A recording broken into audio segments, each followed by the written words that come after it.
Ano ang affiliate marketing? Hi, I am Charlie Nicdao, former OFW sa gitnang silangan at ngayon ay nakabase dito sa Cavite. Ang affiliate marketing ay isang paraan ng pag-generate ng income. Gamit tayo ng analogy para mas mabilis nating maintindihan. Halimbawa, meron kang Netflix sa bahay na ikwento mo sa mga kaibigan mo, sa mga friend mo at nag-subscribe sila sa Netflix. Nag-promote kang Netflix, nag-sell ka ng idea.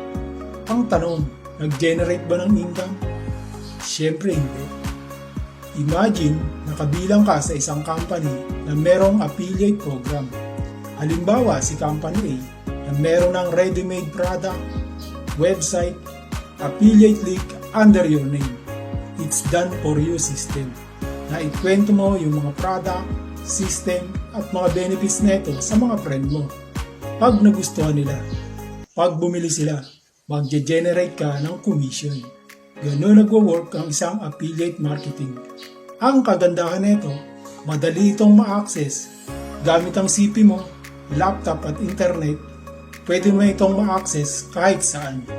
Kung sa tingin mo na may value ang video na to, don't forget to like or share. And see you in my next video.